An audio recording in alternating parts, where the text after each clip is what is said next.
একদিকে ডার্বির উত্তেজনা দুই দলের সমর্থকদের মধ্যে যেমন দেখা যাচ্ছে, ঠিক পাশাপাশি আরও যেই ছবিটা দেখা যাচ্ছে, এখানে কিন্তু জার্সি বিক্রি হচ্ছে ইস্টবেঙ্গল মোহনবাগান দুই ক্লাবেরই, কিন্তু বিশেষ করে এখানে মোহনবাগানের জার্সিটা বেশি দেখা যাচ্ছে। আমরা একবার চলে যাব বিক্রেতাদের কাছে, তারা কি বলছেন, কোন দলের জার্সি বেশি বিক্রি হচ্ছে আর চাহিদা কেমন আছে। কাকিমা বলুন, জার্সির চাহিদা কেমন? মোটামুটি চাহিদা আছে।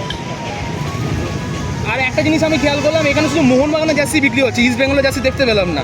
মানে এটা কি কোনো নির্দিষ্ট কারণ আছে, কেন শুধু আপনার এই মোহনবাগানই রাখেন? মোহনবাগানটা বেশি চলে, ইস্টবেঙ্গলটা একটু কম চলে। তাও আছে, ইস্টবেঙ্গল নেই কেন, যে ইস্টবেঙ্গলের গেটের সামনে ইস্টবেঙ্গল বিক্রি হচ্ছে, মোহনবাগানের গেটের সামনে মোহনবাগান বিক্রি হচ্ছে। দাদা আপনি কি বলবেন, মানে কতটা চাহিদা, সকাল থেকে কখন আছেন, কখন থেকে? আমি তো 10টা থেকে এসেছি, চাহিদা আছে, চাহিদা তো থাকবে সন্ধ্যেবেলা। হ্যাঁ অবশ্যই, এখন তো চাহিদার কোনো ব্যাপারই নেই। আর যেটা মানে উনি কাকিমা যেটা বললেন যে মোহনবাগানের গেটের সামনে বলে মোহনবাগান বিক্রি হচ্ছে, সেই কারণেই কি শুধু মোহনবাগানের জার্সি ইস্ট বেঙ্গল দেখা যাচ্ছে না? ওই কারণেই মানে মোহনবাগানের গেটের সামনে মোহনবাগানে যাচ্ছে, আর ইস্টবেঙ্গলের গেটের সামনে, এই জন্যই গেটে আলাদা আলাদা করে ভাগ করা হয়েছে, আলাদা আলাদা করে মাল আছে।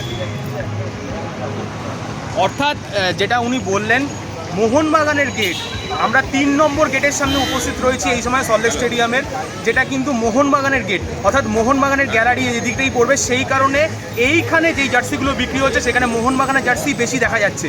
ইস্ট বেঙ্গলের গেট অর্থাৎ ইস্ট বেঙ্গলের গ্যালারি যেদিকে পড়বে সেখানে কিন্তু ইস্ট বেঙ্গলের জার্সি দেখা যাবে, সেটাই বলছেন জার্সি বিক্রেতারা। তার পাশাপাশি যদি আমি অ্যাম্বিয়েন্সের ছবিটা একবার একটু দেখাতে পারি, ডুরান্ড কাপ আমরা যেটা জানি আর্মিদের আয়োজিত একটি প্রতিযোগিতা, এখানে কিন্তু ইন্ডিয়ান আর্মিদেরও আমরা দেখতে পাচ্ছি। তার পাশাপাশি মানুষ আসছেন, আর কি বেশিক্ষণ বাকি নেই খেলা শুরু হতে, তার আগে উত্তেজনার পারদ কিন্তু একটু একটু করে চড়ছে। আর ঠিক সেই ছবিটাই ধরা পড়ছে একেবারে সল্টলেক স্টেডিয়ামের সামনে থেকে, সল্টলেক স্টেডিয়ামের 3 নম্বর গেটের সামনে থেকে, যেখানে আজ আর মাত্র কয়েক ঘন্টা পর ডুরান্ড কাপের কোয়ার্টার ফাইনালে মুখোমুখি হতে চলেছে মোহনবাগান এবং ইস্টবেঙ্গল। সেই চিরাচরিত ডার্বি, বাঙালির আবেগ, ইলিশ চিংড়ির লড়াই, এক কথায় অনেক কিছু বিশেষণ বলে দেওয়া যায় এই একটি ম্যাচকে ঘিরেই, যাকে নিয়ে কার্যত দুভাগে বিভক্ত হয়ে যায় গোটা বাংলা। মানুষের মধ্যে উত্তেজনার পারদ টকবক করে ফুটতে থাকে, সেই ছবিটাই কিন্তু আস্তে আস্তে ধরা পড়ছে মোহনবাগানের সমর্থকদের মধ্যে সল্টলেক স্টেডিয়ামের গেটের সামনে। ঘড়ির কাঁটায় 2:30, অর্থাৎ ডার্বি যে মহা ম্যাচ, সেই ম্যাচ শুরু হতে বাকি কিন্তু এখনও প্রায় বেশ কয়েক ঘন্টা, কিন্তু তার আগেই সল্টলেক স্টেডিয়াম অর্থাৎ যুব ভারতী ক্রীড়াঙ্গন, তার ছবিটা তুলে ধরবো। সেখানে কিন্তু ইতিমধ্যেই যেটা দেখা যাচ্ছে জার্সি বিক্রি, আর মোহনবাগানের যে ব্যান্ড, সেই ব্যান্ড বিক্রি শুরু হয়ে গিয়েছে। অর্থাৎ জার্সি মোহনবাগান ইস্টবেঙ্গলের যে ঐতিহাসিক ডার্বি, সেই ডার্বিকে নিয়ে যে মানুষের মধ্যে উন্মাদনা উত্তেজনা, সেটা কিন্তু রীতিমতো চোখে পড়ছে এখন থেকেই।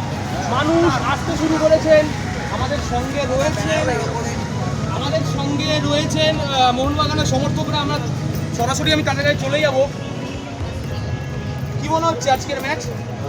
মোহনবাগান, আমরা তো মোহনবাগান খেলতে নামেছে তার জন্য, সত্যি কথা এটা। তো আজকে আমার প্রেডিকশন 3-0। আর কোন খেলোয়াড়ের দিকে মনে হচ্ছে যে কিছু করতে পারে? ডিস্টেন্ট কোলাসো এবছর একটা আলাদাই ফর্মে আছে, তো ডিস্টেন্ট কোলাসোর থেকে একটা গোল অবশ্যই আমরা আশা করছি। আর আমাদের মানে ইস্টবেঙ্গলের যে অফিসিয়াল বাবা মানে দিমি, একটা গোল হবে, আর ইস্টবেঙ্গল গ্যালারির দিকে গিয়ে একটা স্টেন গানও চালানো হবে। ক্লাবের এই মুহূর্তে যা দল দেখা যাচ্ছে, যে পুরনো মানে গত বছরের গত মরশুমের কিন্তু অনেক তারকাকেই বা বিদেশিদের ধরে রাখা হয়েছে, সেই তুলনায় ইস্টবেঙ্গল অনেকটাই নতুন দল। তা প্রতিদ্বন্দ্বীরা তারা কীরকম আশা করছেন এই জায়গায় দাঁড়িয়ে? প্রতিদ্বন্দ্বী যেমনই হোক আমাদের কোনো যায় আসে না, কারণ কি আমরা আলটিমেটলি মোহনবাগান, ঠিক আছে? সুতরাং মোহনবাগান যেটা মানে আশা করে আছে, মোহনবাগান আজকে 3-0 দিচ্ছে, দেবে, এটা এখানে সবাই জানে, যত সমর্থক আছে, এটাই হলো কথা, দ্যাটস ইট। আর আজকে সায়নের বাবা মাঠে নামছে, দেখিয়ে দেবে কী ছিল সব আজকে হিসাব। জয় মোহন, জয় মোহন। আর সবথেকে বড় আজকে হবে হচ্ছে সিএফএল এর শোধ। সিএফএল এ অনেক কিছু আমরা সহ্য করেছি, বাড়িতে আসার সময় আমরা এমনও দেখেছি আমরা মার খেতে খেতে বেঁচেছি। সিএফএলের শোধটা আজকে হবে কিন্তু মাঠে হবে। না, আমরা ওরকম না, আমরা মাঠের বাইরে শোধ নেব। সিএফএলে ওরা দেবজিৎকে নামিয়েছিল, অনেক সিনিয়র প্লেয়ার নেমেছে, আজকে দেখি কাদেরকে নামায়, আমরাও দেখব কাদের কাদের নামাতে পারে। সুতরাং দেখা যাবে খেলার পর, আবার তো আপনারাও দেখতে পাবেন কি হয়। জয় মোহনবাগান সবাইকে।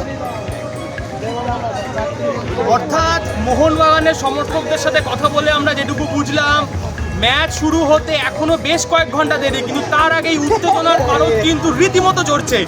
আর ইস্টবেঙ্গল অর্থাৎ মোহনবাগানের চিরপ্রতিদ্বন্দ্বী যারা, তারা যেই দলই নামাক না কেন, একটাই বক্তব্য মোহনবাগানের সমর্থকদের, যে এই ম্যাচ তারা জিতছেন এবং জিতেই তারা জবাব দেবেন সিএফএল ডার্বি। অর্থাৎ কিছুদিন আগেই যে সিএফএল ডার্বিতে মোহনবাগানকে হারিয়ে দিয়েছে ইস্টবেঙ্গল, তার জবাব আজকে তারা দিতে চায়। মোহনবাগানের সমর্থকদের মুখ থেকে কিন্তু সেই কথাই শোনা গেল।